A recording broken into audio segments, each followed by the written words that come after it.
I've talked about overrated movies before in the past, so it's only fair that I talk about some of the more underrated movies that maybe not enough people have seen or more people should watch. Let's start with a nice drama movie that's Me and You and Everyone We Know. It's not only a very special movie, it's also a movie that's very personal and just very passionate. This movie feels like the heart and soul of the artist behind it, and it really is. Miranda July is a very unique personality. Not only is she a painter and a performance artist, but also a filmmaker. And by watching this movie, you essentially get a chance to jump into the brain of somebody like Miranda July.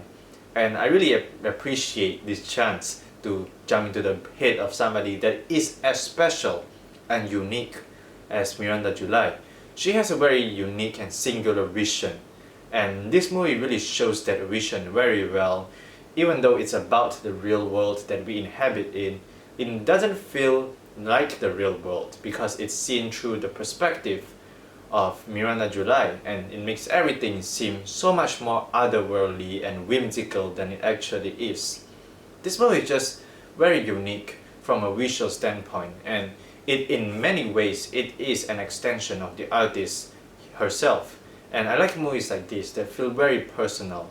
A great movie from the musical genre would be Anna and the Apocalypse, which blends together a lot of different genres, 100 different genres, and puts them all together and makes a pizza out of them.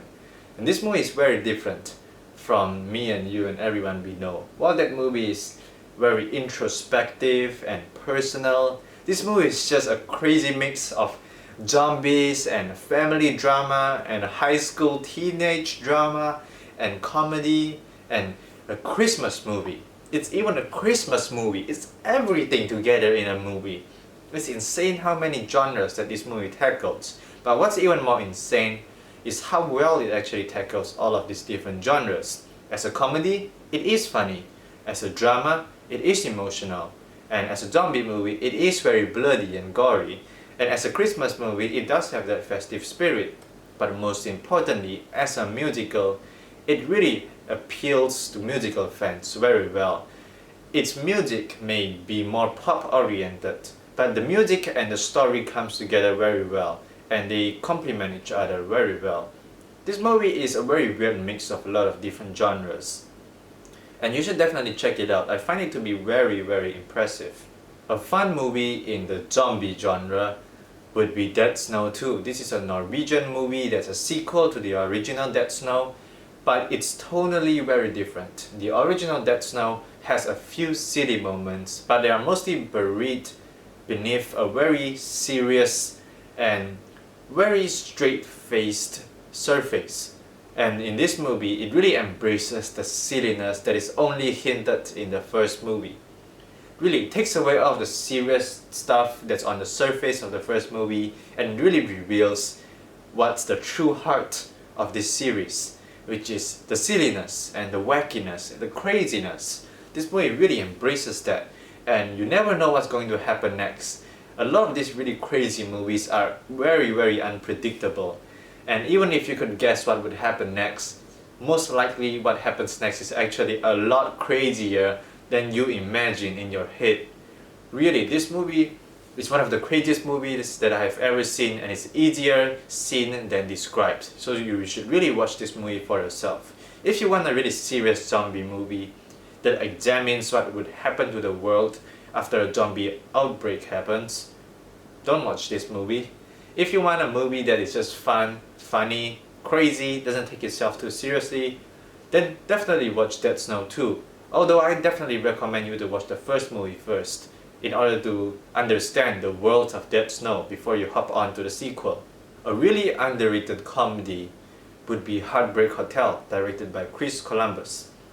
This movie may not be that funny, and that may be the reason why not many people have seen this movie, because as a comedy, people expect it to be funny. That's pretty much the standard that most people put comedies through. However, I think that the strength of this movie isn't necessarily the comedy. The strength of this movie is just how sweet it is, how positive it is, and how inspiring it is. This movie would work on a very specific mood. If you're feeling like you want to watch a very inspiring and happy, joyous movie that doesn't require too much brain power, this movie would fit the bill. And Chris Columbus as the director does a great job making this movie as sweet as it possibly can.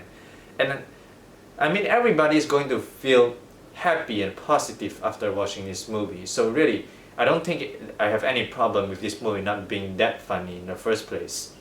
Still, if some other director, maybe Frank Oz, if Frank Oz directed this movie, it may have been a lot funnier than if Chris Columbus directed it, but it would also have been a lot meaner. It's only because of Chris Columbus' very unique directing style that makes this movie really sweet and inspiring.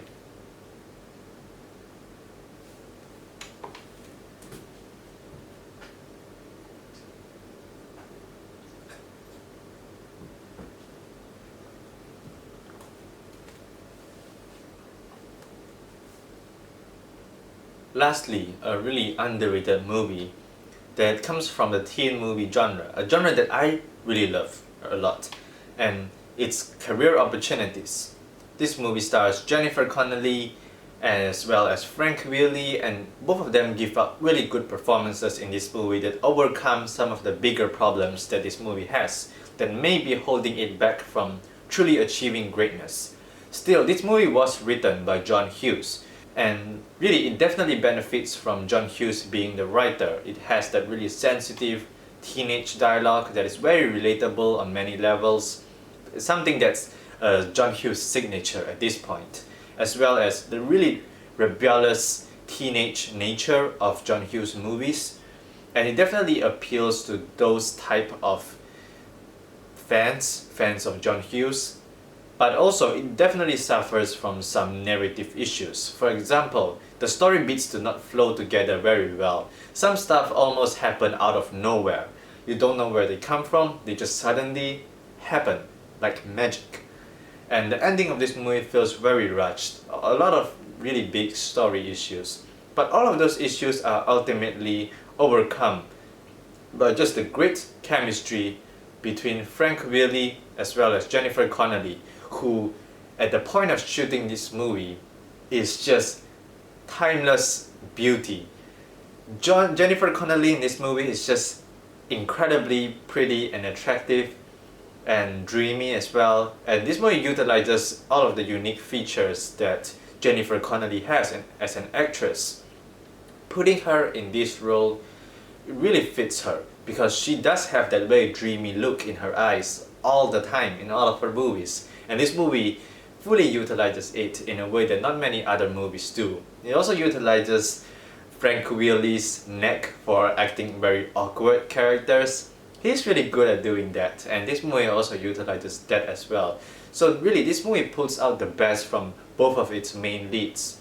And both of them also have really good chemistry, and the central romance between two of them is what keeps you caring in this movie and what makes you overlook all of the smaller problems or even some of the bigger problems that this movie also has. So those are some of my more underrated movies that I think more people should watch.